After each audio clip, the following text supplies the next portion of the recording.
Okay, I'm kind of a loudspeaker anyways. Good morning, Tansei Ambawashite. Good morning. Okay, great. Well, I think that we'll get started here. There might be some folks maybe still joining afterwards, but we'll get started. So good morning, Tansei Ambawashite, Machajane Heather Owach. My name is Heather Owach. I am Cree and Nakota. I come from Treaty 4 territory. On my mom's side, we're from Okanese First Nations, so Cree. On my father's side, we're from Carry the Kettle.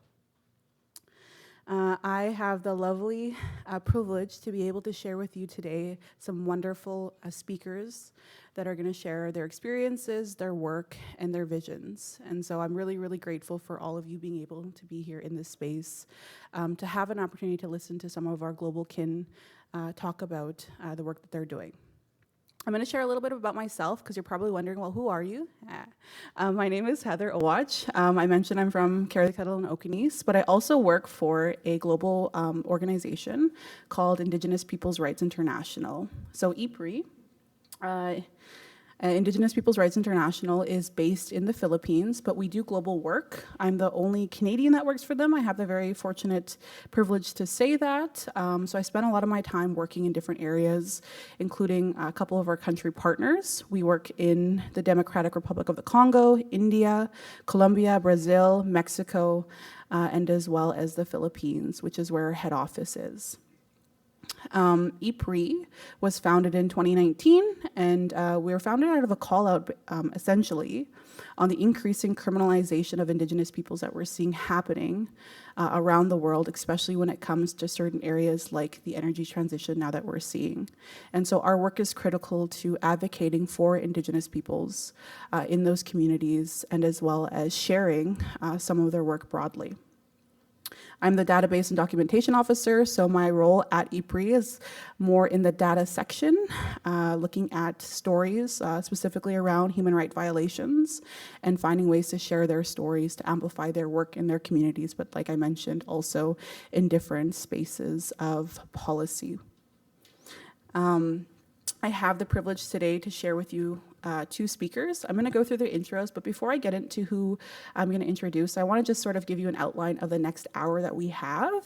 It's 11:12 right now. We'll probably get into the next hour. So how the session is going to work today, it's quite interactive, as mentioned in the breakout intros earlier, is that we're going to have two speakers speak with us today. They're going to share PowerPoints. Both of them do have PowerPoints.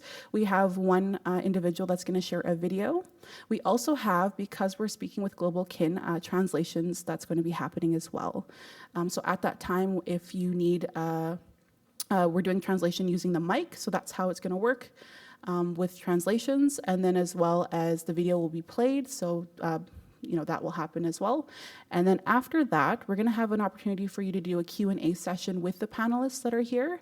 And then from there, we'll go into some reflection questions. We do have some guiding questions that we're going to pose with you, and we're going to break out into some groups.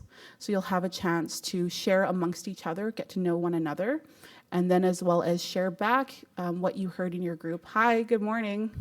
I'll let you folks come on in. So let me just recap what's going to happen in the session here. So like I mentioned, we're going to have two speakers speak today. There is translation that is going to happen through a mic. And then as well as after that, we'll do a Q&A session with the panelists, those that are speaking. And then we're going to get into some breakout sessions. We're probably going to divide it up into the room into 4 different breakout rooms here, and then we'll have some note-taking happening, and then as well as some share back after you get a chance to speak in your groups, okay? So you'll get a chance to also get to meet one another in this space. Great. Nice to see you. Thank you for coming. Okay, so I'm gonna, without further ado, I am going to introduce our first speaker. Like if you've obviously read, we're here today to talk about global solidarity and building, really working on our kinship building. You know, a lot of the things that we're here throughout the week, you've heard from a session yesterday talk about some of the global work that's happening. But we're also here again today to talk about what that looks like and really what are the lessons learned of some of the things that we're seeing here in so-called Canada. But more importantly, how can we who are in this space, who are Canadian, can look to building and working on our kinship ties with those that are in other areas. So we're going to have an opportunity to exchange practical experiences as well as amplify some of the current strategies that are happening, and that will be done through the guided questions. So I'm going to introduce our first panelist. We have Emil Sareen Gwalinga. Is joining us today from the BHR, the Business and Human Rights Center. Emil is, prior to joining the BHR, Emil worked as a sustainability consultant at Ethos in Stockholm, where he supported investors to strengthen their responsibility investment approaches. Emil has also worked on multiple projects focused on advocacy for Indigenous rights.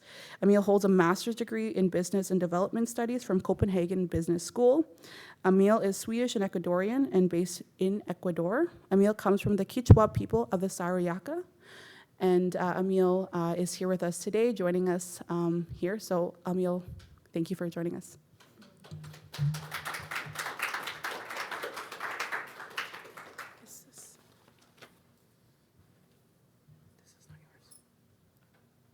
Should I connect my computer?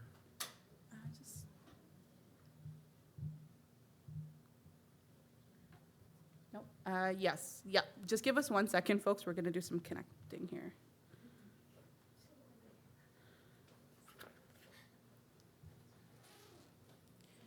I think this is. Oh yeah. Yeah. We just had. Yeah. Where's this?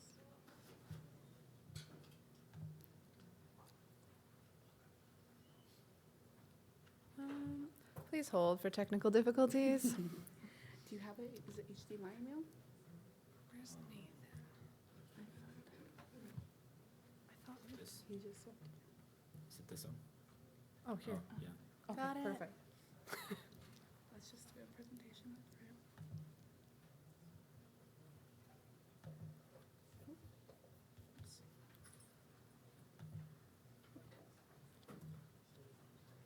We have it on this laptop. Do we have to do something?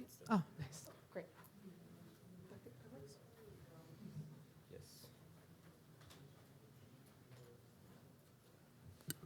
Hi, everyone. I'm Emil from the Quechua people of Sarayaco in Ecuador. And today I'm going to be speaking about our work at the Business and Human Rights Resource Center as well as Indigenous Peoples' Rights International. We had a collaboration in relation to a just energy transition. And our work is globally focused and looking at the energy transition from a human rights-based approach, also focused on Indigenous people's rights. So just to give you some context on the energy transition, I think it's well known that the mining for energy transition is increasing because of the increased demand for renewable energy.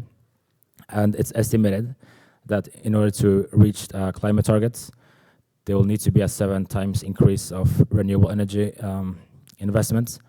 But compared to current energy sources, also renewable energy requires more land. So that means that it's going to impact many land-based communities or land-connected communities, and particularly Indigenous peoples.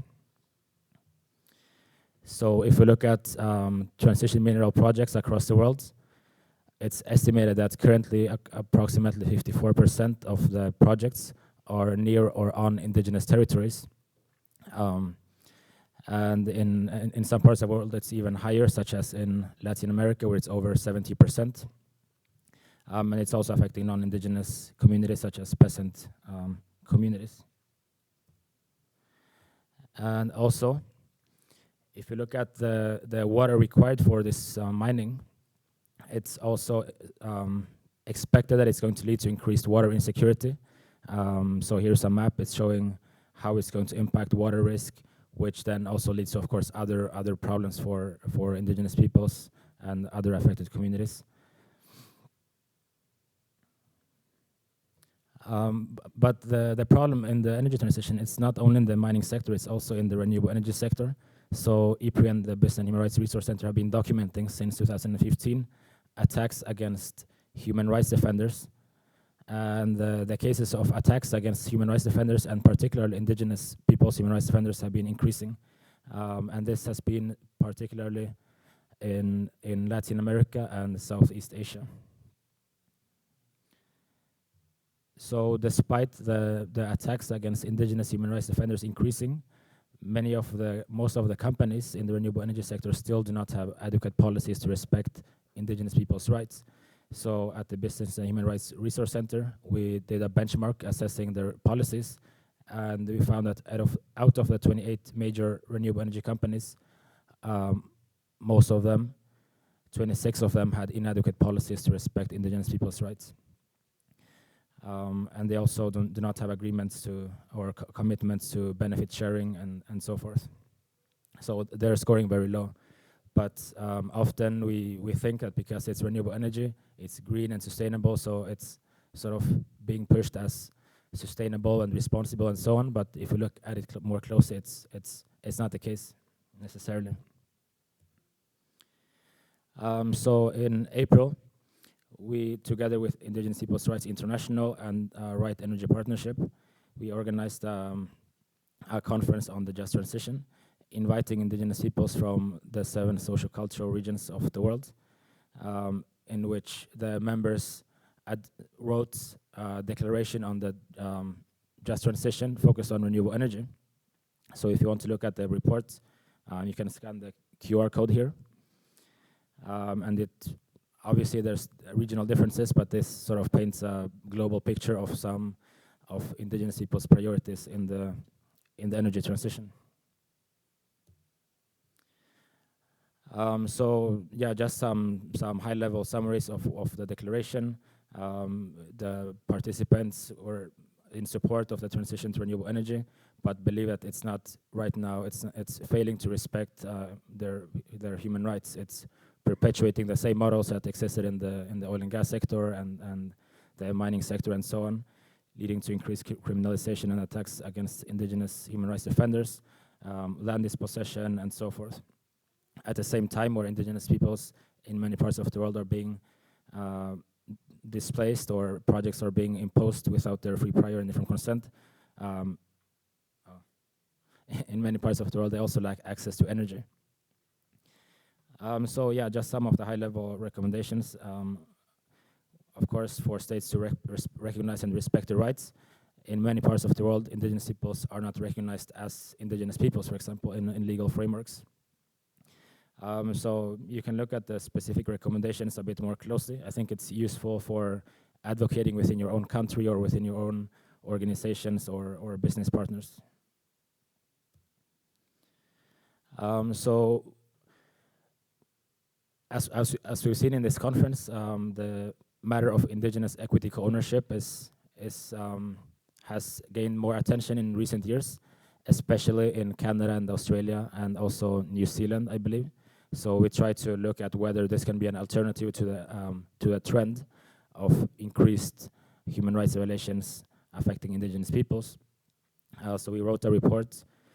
We interviewed 40 people from different parts of the world, including well, here in Canada, but also in other places where they haven't had this experience yet, to try to see whether this could be an alternative and under what conditions.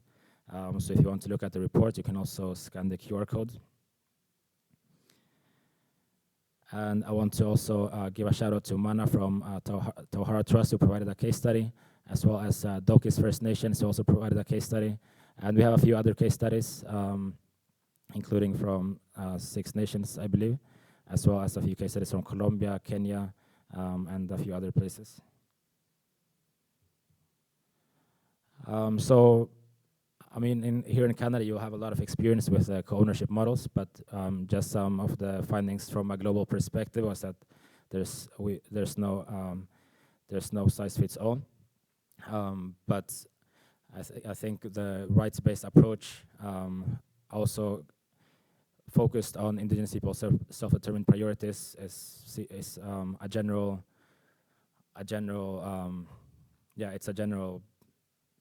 priority, whether it's in Canada or otherwise. But also we find that many of the companies, they have CSR programs in which they would try to buy consent of indigenous peoples by maybe providing those kind of CSR initiatives, such as basically trying to substitute state obligations, such as providing access to water or those kind of things. So instead, we we think that benefit sharing should be a binding agreement, mutually agreed binding agreement, and not just those kinds of ad hoc CSR programs. Also, we find that benefit sharing does not replace FPIC, for example, because it still needs to meet all the criteria of free, prior, and informed. And an agreement does not necessarily mean that it's that the free, prior, and informed consent was achieved. And of course, as you guys, many in Canada have experienced, of course, trust and flexibility are key components of this process. Despite us trying to look at the global stage for where those kinds of projects exist, we found that most of them were in Canada, US, Australia, and New Zealand. But there's also a few experiences in other parts. One interesting project is called the Terra Initiative in Colombia, in which the indigenous peoples there partnered with a company called Greenwood, and they actually used this as a strategy to defend their lands against mining. So in conclusion, we think that co-ownership can lead to better human rights outcomes in some cases, but of course it also carries risks, especially if in many parts of the world, and I think probably including here in Canada, there's a lot of times we don't necessarily have the technical resources or even financial resources to be able to engage in those complex processes, as well as the financial risks involved. But also there's risks for companies. They need to invest in learning about those models, as well as having dedicated investments in dedicated budgets for pursuing those kinds of processes, because many companies might just think it's an easy task or a checkbox, and of course this will lead to problems. So we looked at some of the common pitfalls that companies in the renewable energy sector are adopting, as well as recommendations for what they should be doing instead. We find that, for example, many companies or many projects come with predetermined approaches to benefit sharing, in which they come with a project and say, okay, we want to consult you or this kind of approach, but rather we think this should be done through co-creation based on indigenous people's own priorities, worldviews, as well as the customary laws. And as I was saying, we don't support the ad hoc CSR programs, but rather we think there should be binding agreements that are aligned with the long-term priorities of indigenous peoples. Also, no one-size-fits-all approach, but rather considering the different realities and that exist in the diverse situations of indigenous peoples. Also, one challenge that we found, for example, in some projects, was that the companies only engage with certain parts of indigenous people's decision-making process without really understanding the full complexity that this might involve. So we think this should be identified properly, which could include multiple representative institutions. I mean, each country is different, but those were some challenges that we found.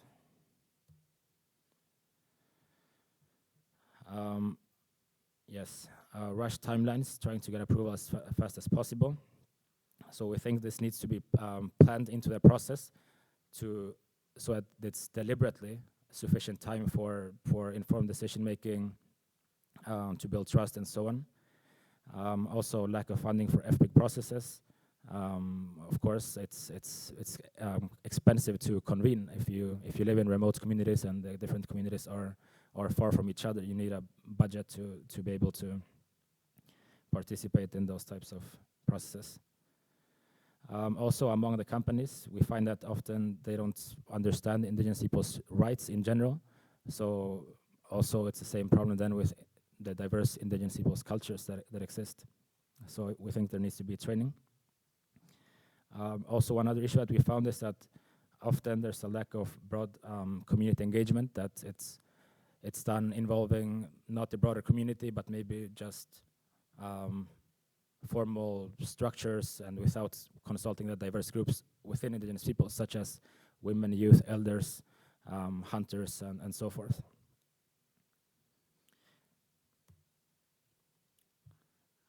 So it ends with a few recommendations to states as well as renewable energy companies and financial actors. I won't go into detail about those, but you can find the reports if you want to scan it again. I will go back. All right, thank you.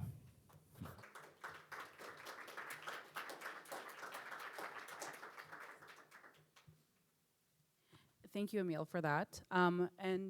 Just maybe towards the end there, if you do need more visibility for scanning the QR code, we can definitely share that with you. Emil, I think, has that available too, that he can share more. I'm going to just pause it. I know that we're going to save the question period for maybe the end. I'm going to introduce the next speaker. We'll have the next speaker come. And like I mentioned earlier, the next speaker is going to speak primarily in Spanish. And so we have a translator as well. And that's how that session will go. And then we'll do a Q&A after that, if that's... So the next speaker I'm going to introduce is Clemente Flores. Clemente is a dedicated advocate for the rights of indigenous peoples with a special focus on water protection and the preservation of cultural traditions. He resides in El Moreno,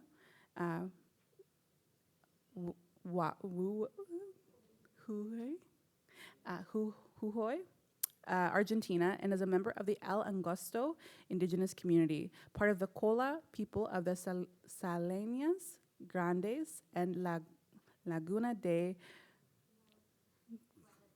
Guajanacha. Apologies, my Spanish is un poco español. I can understand more than I can speak, kind of an infiltrator that way.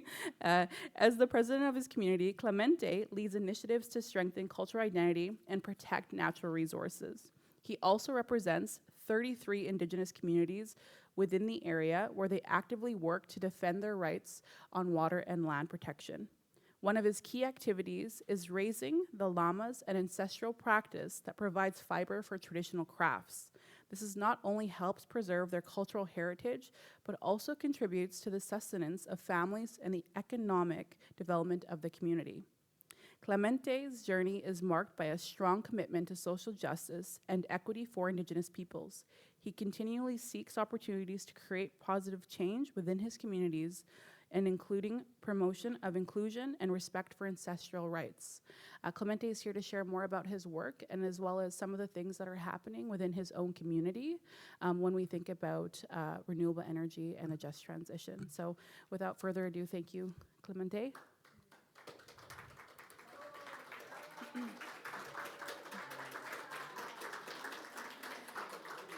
And just I also want to also introduce Clemente's wonderful helper here, Soledad, who, can we get an, I'm just going to grab that mic for you, Soledad, so I'll be right back. So Clemente here. And I'm just going to...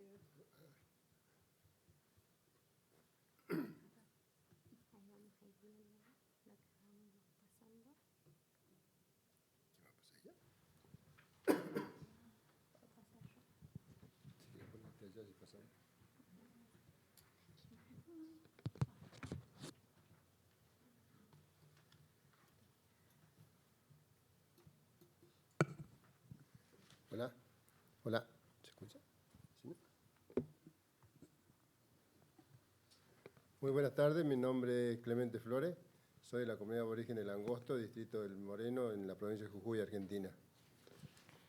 Good afternoon, everyone. My name is Clemente Flores. I am from the community of El Angosto, Jujuy province, northern Argentina.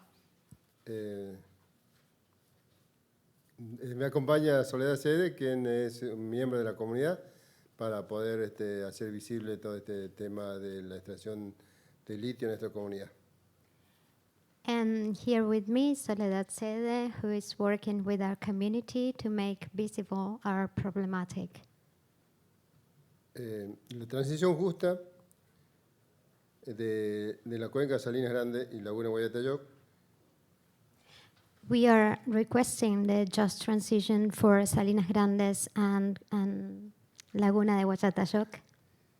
que borrar la transición del patrimonio natural y cultural es una traición a los derechos humanos. Because we believe that to erase the natural and cultural heritage of these communities, it's to violate human rights. Vivimos en el Triángulo del Litio, está Chile, Bolivia y Argentina, en la provincia de Salta y Jujuy. We live within the lithium triangle, or so-called lithium triangle, which is in between Bolivia, where is the Uyuni Salt Lake, and Chile, with Atacama, and Jujuy and Salta. It's okay. Este es un lugar donde nosotros vivimos, es la parte de las salinas, la parte así es alrededor de la cuenca, y en un lugar desértico que tenemos 100 milímetros anuales de agua. This is where we live. Here you can see the Salt Lake, and in the back you can see the mountains where we live, and all the 33 communities he's representing are living. It only rains 100 millimeters per year. En este lugar está decidido como el Triángulo del Litio y es el 53% de la reserva natural de litio para la futura generación. In this lithium triangle, it is where you can find the 53% of the lithium reservations discovered in brine up to this moment. So Las empresas actualmente van a extraer agua con 20.000 litros de agua para una tonelada de litio. 1 millón, perdón. So actually, mining companies want to extract lithium or water, and they need to extract 1 million of liters of water to have 1 ton of lithium. Este es el lugar donde están las comunidades asentadas alrededor del salar, entre la provincia de Salta y Jujuy. This is exactly where we live. You can see in blue the salt lake of Salinas Grandes, which is in the south, and up in the north you can see Laguna de Guayatayoc. And there you can find named in yellow dots all the communities which Clemente is currently representing. And you can scan that QR code. You can also you will also have it on the pamphlet that we gave you. So don't hurry, don't rush. Este es el lugar donde está la cuenca y esos lugares cuadraditos son donde ya tienen pedimento minero las empresas extractivas. So this is all the squares is where mining companies want to get settled and start the lithium extractions. Ya como vemos, está casi todo el territorio pedido por las empresas. As you can see, all of our lands are demanded by mining companies.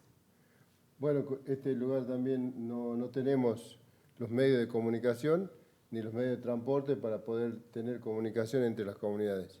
In these territories, we don't have any kind of communications. We don't have phone signal. We don't have Wi-Fi or internet connection at all. We don't have roads.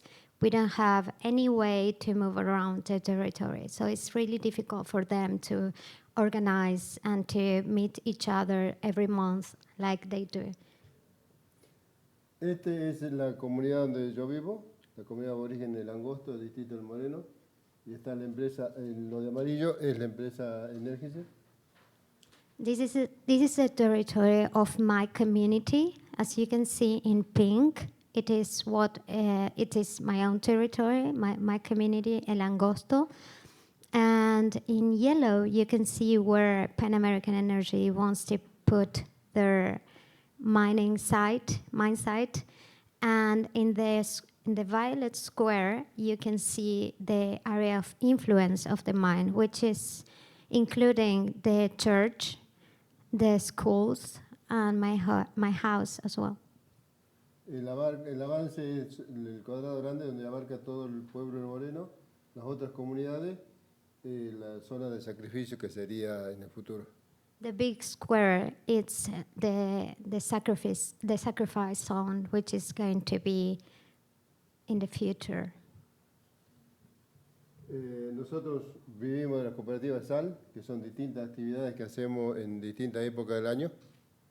We live, thanks to Salinas Grandes, we are organized in cooperatives, and we cultivate the salt in different seasons during the year, which is also involved with cultural celebrations.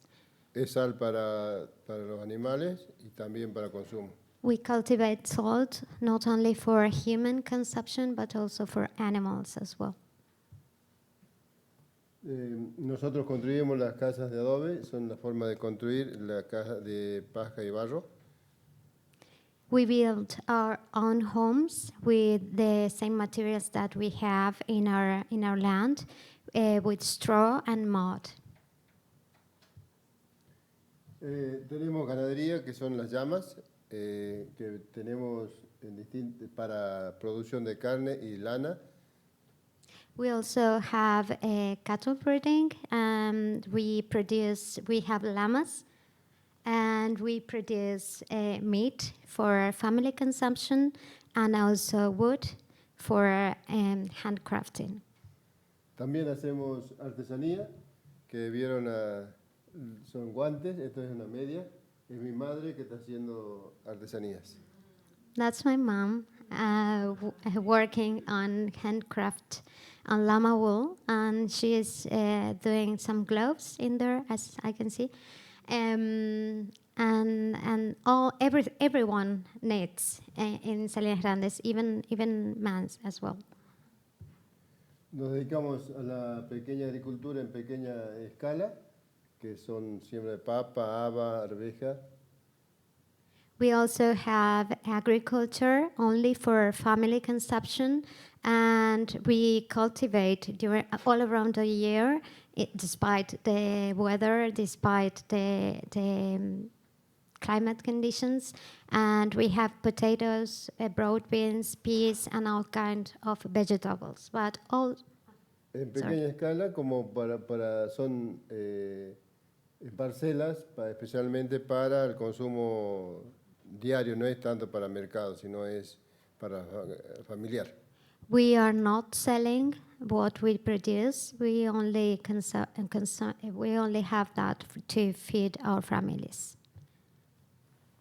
Esta es la línea de tiempo que hemos venido trabajando en defensa del territorio. This is a timeline where you can see how we have been working to defend our lands. 2010 empezamos a organizarnos como 33 comunidades para poder tener la visibilidad, la necesidad de qué era lo que queríamos dentro del territorio. In 2010, we started to organize and to see how we could face the installation of mining companies in our territories. También se hizo distintas clases de presentación en la justicia de la Suprema Justicia de Argentina. We started to fight with legal, in the legal aspect in 2010 in the Supreme Court of Argentina. En 2011 tuvimos la visita del relator de Naciones Unidas, James Anaya, a la cuenca de Salinas Grandes. In 2011, James Anayas visit us in Salinas Grandes. También tuvimos When- el ECOSOC. When he was a special rapporteur for the United Nations. Hicimos la presentación en el ECOSOC. We also went to the ECOSOC in 2011. En 2013 hicimos la presentación en la CDH internacional. We filed our suit in 2013 in the Inter-American Court of Human Rights, still there. En 2014 hicimos un protocolo de consulta que Cachiyupi.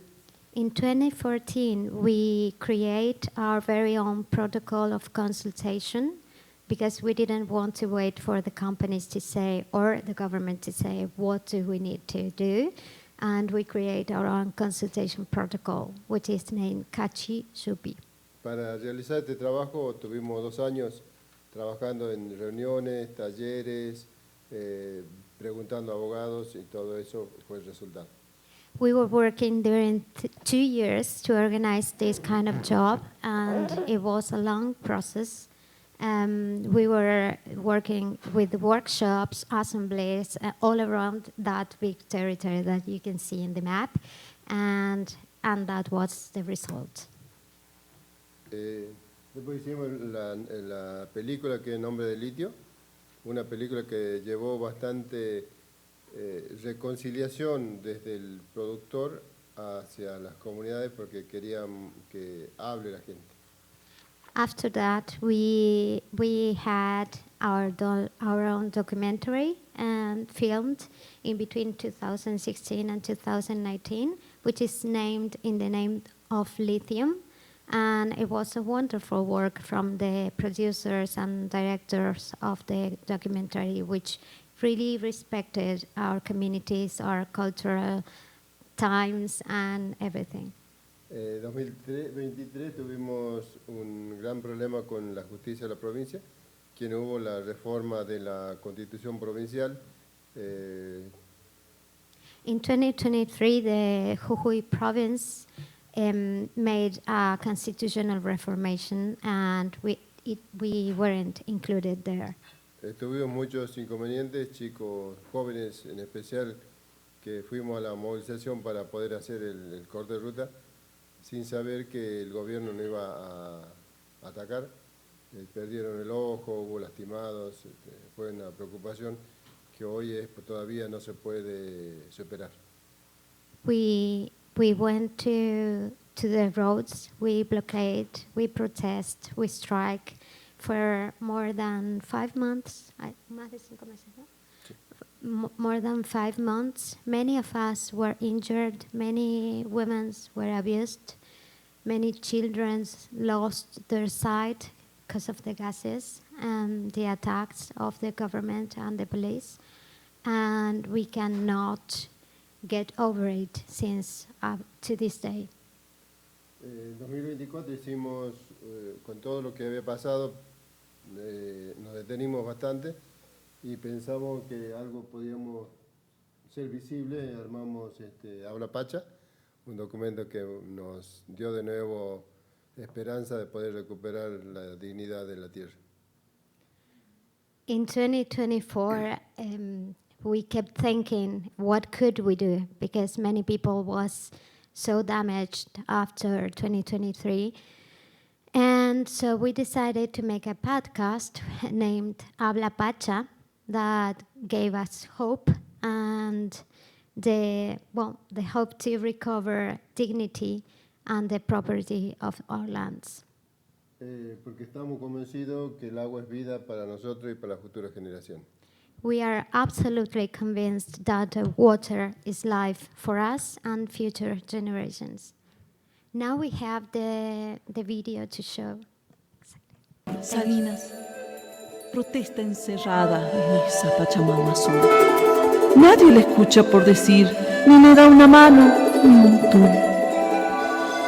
La niña vertió el agua para que brotara un jardín floreciente y perfumado, regando moléculas ahí.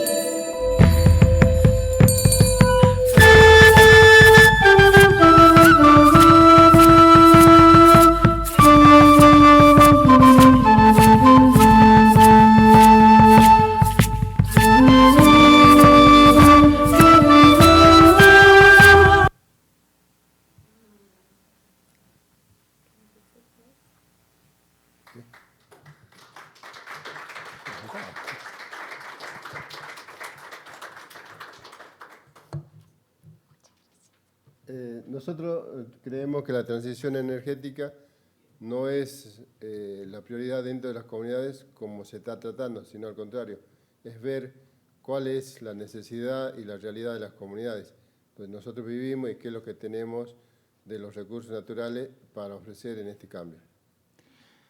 The energetic transition as it is presented, it is not a priority in our communities.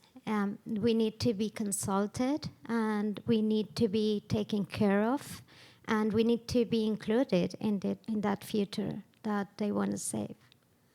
Especialmente quiero agradecer que nos hayan invitado a este encuentro, que nosotros desconocíamos, hemos venido a fortalecernos, a ver realidades diferentes. Creo que podemos interactuar y poder llevar adelante muchos desafíos que nos esperan. I especially want to thank you all for inviting us to this event, where we can find different solutions, and maybe we can find something to fight in the future. Por otro lado, quiero agradecer a Soledad que me acompañó en todo el desafío y que siempre la peleamos, y muchísimas gracias.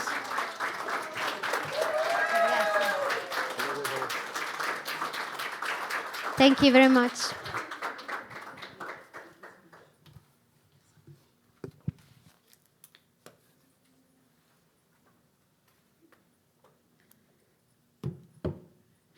Thank you so much for that, and thank you for the video. And again, there's a QR code there, but it was mentioned on the panels, the brochures that are on your seat also have a QR code, so I encourage you to take a look at that.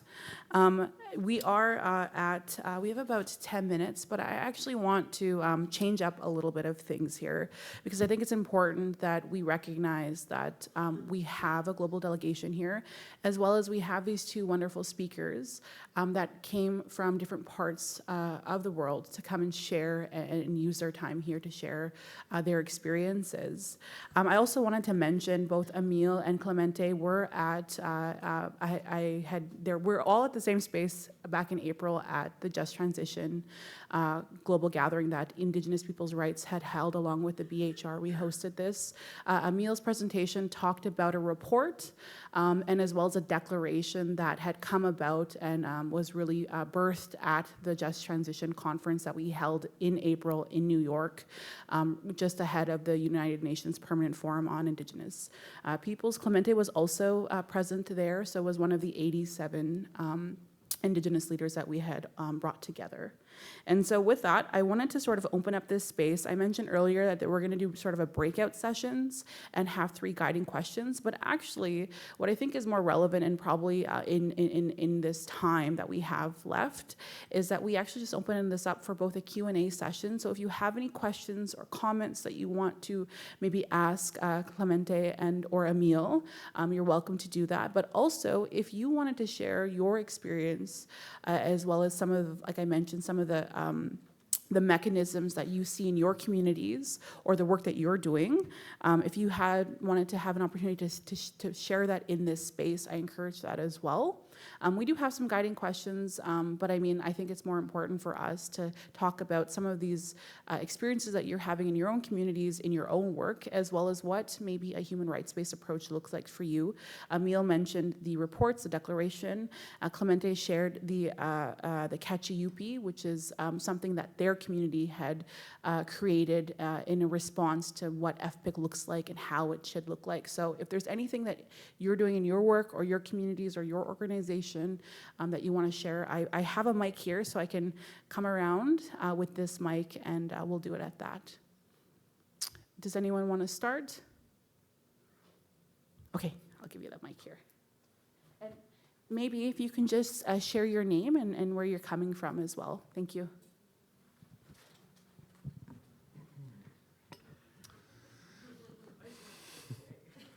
My name is Elias. I come from Morocco. And I had the chance and the honor to work with the indigenous community members of my country for the last 3 years. First of all, I want to thank you for these beautiful presentations. Really moving, it got me very emotional, and I'm super grateful for the sharing. I have one question for Emil first on system dynamic modeling.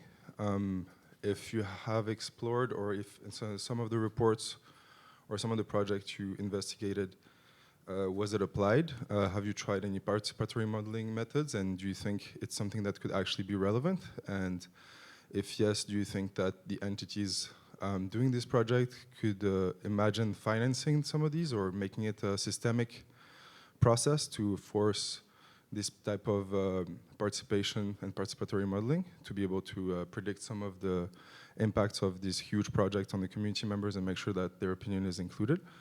And the other question is about the water filtration system that the communities in Argentina could be using.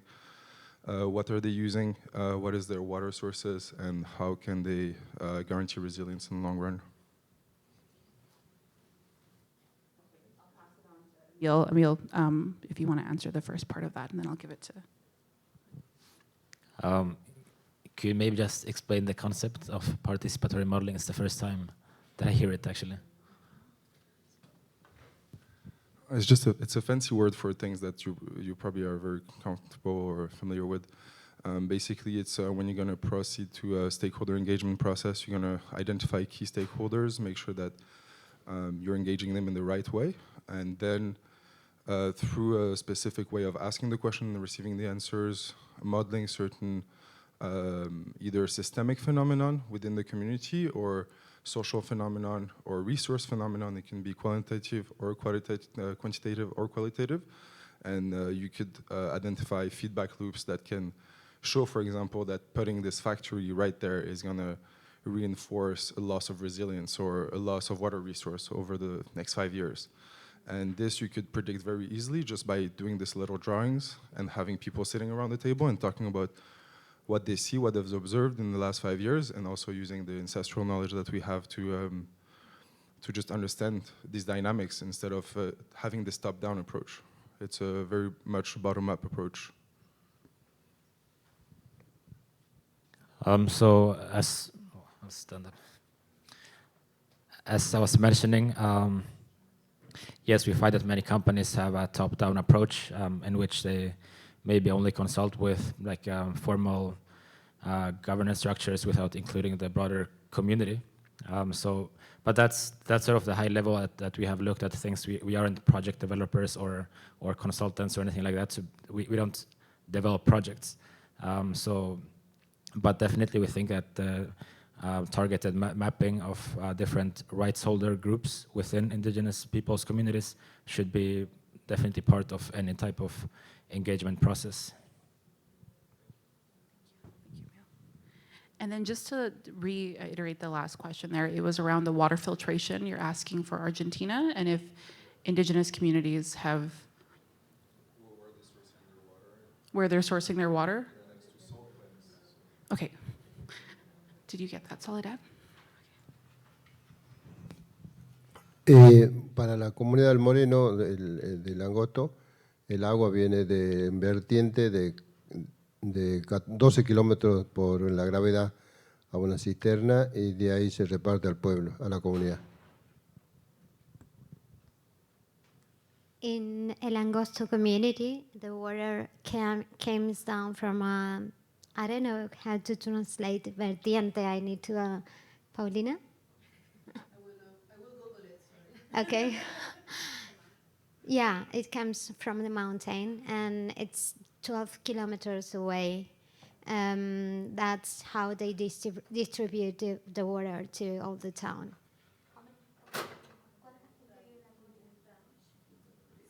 They are about 70 families.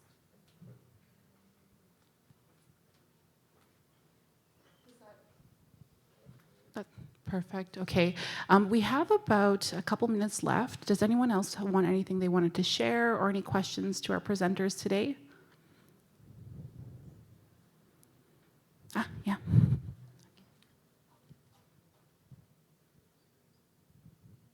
Hi, thank you both for sharing your stories. I had a question for Emil. My name is Emily, and I work on the Renewables in Remote Communities team at a Canadian think tank called the Pembina Institute. I'm based here in Toronto, Toronto.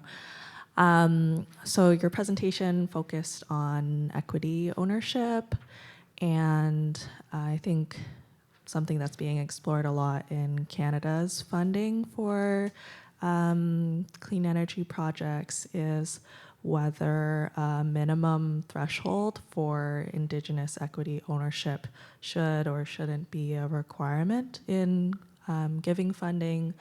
For example, if a 50% ownership threshold is necessary, or if it imparts unnecessary risk to communities. Do you have any thoughts on that kind of minimum ownership threshold, or whether that should be just an area of negotiation? And your name was again? Emily, thank you.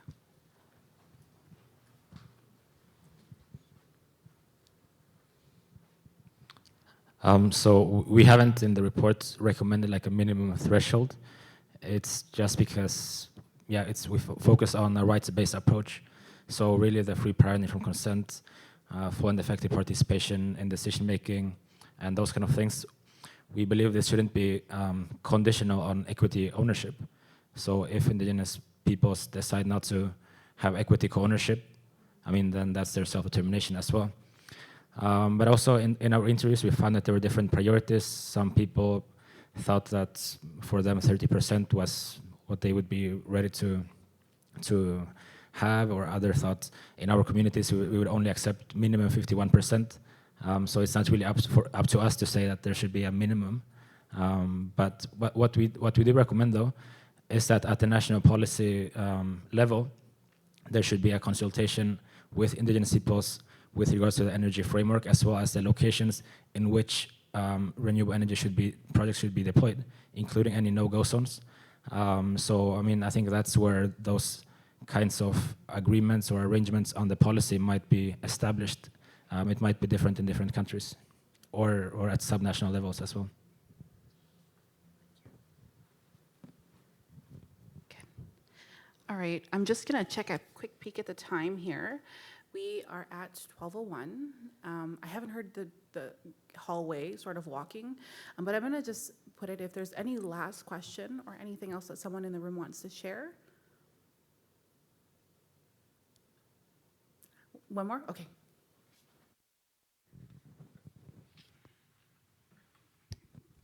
It's not a question, but just to complete on the question on water availability, and it's very interesting to see that it's transported 12 kilometers away. In Morocco, with some of the communities we worked with, sometimes there is a cement factory that is going to open next to them, or another type of factory, and then they're just going to not have their natural water resource anymore. After 5 years, all their wells are depleted, and in exchange, they get offered these semi-solution where they're going to have a well 20 kilometers away, fill up a citern, a big water tank, and then transport it through kilometers again. So it's a bit upsetting to be in this situation. So this is why I was curious. It's always very interesting to see how much ownership there is also to the water access in this situation, how quickly it can be stripped away for some other industrial reasons. Thank you so much for sharing that and doing a follow-up as well of the dialogue on water filtration. It's really interesting to hear the experiences of different communities, what they're facing and what the realities are.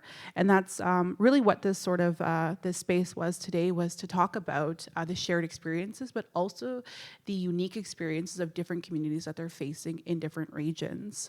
So we had, you folks being able to share that. Emile talking about what came out of the Just Transition Conference, including the declaration and the report that Emile authored. And then as well as Clemente talking about the experiences in his community and his region, and really what action they had to use in order to talk about FPIC and put FPIC on the table rather than the other way around. And we're seeing that through Emile's report, as well as what that looks like. And so today, I just, as we close this space, I wanted to thank each and every one of you. I also wanted to thank a special shout out to the global, all the global delegation that's here. I'm not a global person, I'm from Saskatchewan, but I am a part of the global delegation. I'm an auntie who's global.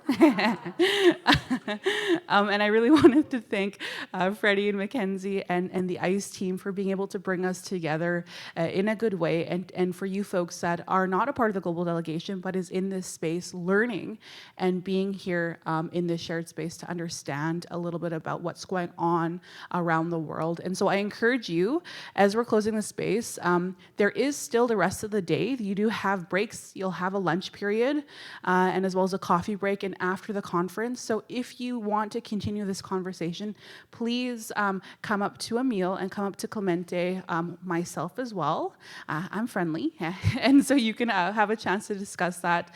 There is some guided questions that we did have posed, so if you're curious about what they are and you kind of want to use them to maybe sort of continue a conversation when you go back home, we can definitely share those with you as well.